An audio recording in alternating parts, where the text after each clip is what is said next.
This is a CBS News Detroit update. Good morning, I'm Chris Ledeen. Here's a look at your top headlines on this Wednesday morning. Patients and staff at a children's psychiatric hospital who were subjected to an active shooter drill but didn't know it was a drill will each get tens of thousands of dollars in a settlement. It happened in December of 2022 at the Hawthorn Center in Northville Township.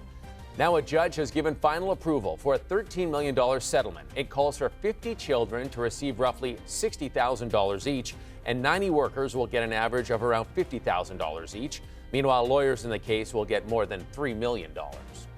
Michigan State Police investigating a suspicious death in Highland Park are hoping to use fingerprints to identify the victim. They are also asking for anyone with information to contact police. The victim is a man found in the basement of an abandoned home on Geneva Road Tuesday afternoon. Police are treating the case as a homicide. So I've been talking about for the last year about Detroit and how horribly it has been. You know, it's just horrible because we've been talking about Detroit's coming back for 40 years and it's never come back. And it's very dependent on the car industry. Well, they've lost 60% of the business over a long period of time. 2 days ago, I was talking at another club, very nice club, and like this, except, I don't know, I think you people are probably even wealthier, okay? This was in Detroit, okay, which was appropriate. And I was showing them all sorts of charts about how their car, you know, it's just gone down. It's like terrible. That was former President Donald Trump talking about Detroit during an interview at the Chicago Economic Club. Trump will be back campaigning in Metro Detroit on Friday, but he is already getting pushback about his remarks from Vice President Kamala Harris. Harris campaign saying in a statement, Trump never misses an opportunity to bash Michigan's biggest, blackest city and the hardworking folks powering Detroit's comeback. Meanwhile, Harris was in Detroit yesterday for a radio town hall event, and she will be back in Michigan on Friday for a campaign stop in Grand Rapids.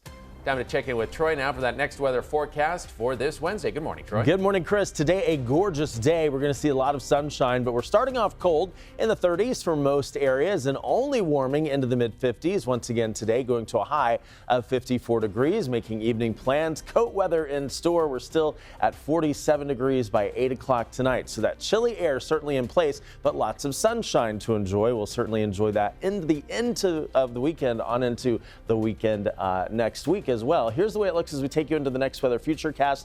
1 or 2 showers can't be ruled out near Lake Huron in the Thumb, but our region staying dry and staying mostly sunny into the afternoon hours today, and again continuing that trend through the end of the week and the upcoming weekend with dry air in place and high pressure dominating the forecast. We could see a little bit of frost into the early morning hours tomorrow in many areas, but highs today, look at this, only getting into the 50s, getting up to 53 in Lapeer, 52 in Pontiac, 53 in Ann Arbor, 53 for the high today at Mount Clemens. Early morning temperatures tomorrow even colder than we started out with this morning. We'll start out with 31 below freezing in Lapeer, as well as Howell 31, 30 in Ann Arbor, 33 in Pontiac, 33 in Adrian, 31 in Monroe, 34 for Detroit, and 34 for Mount Clemens. The next 7 days will show plenty of sunshine across the board and a gradual warm up, going to 60 degrees on Thursday. By Friday, 65. And look, Chris, the 70s return for the weekend. Back to you.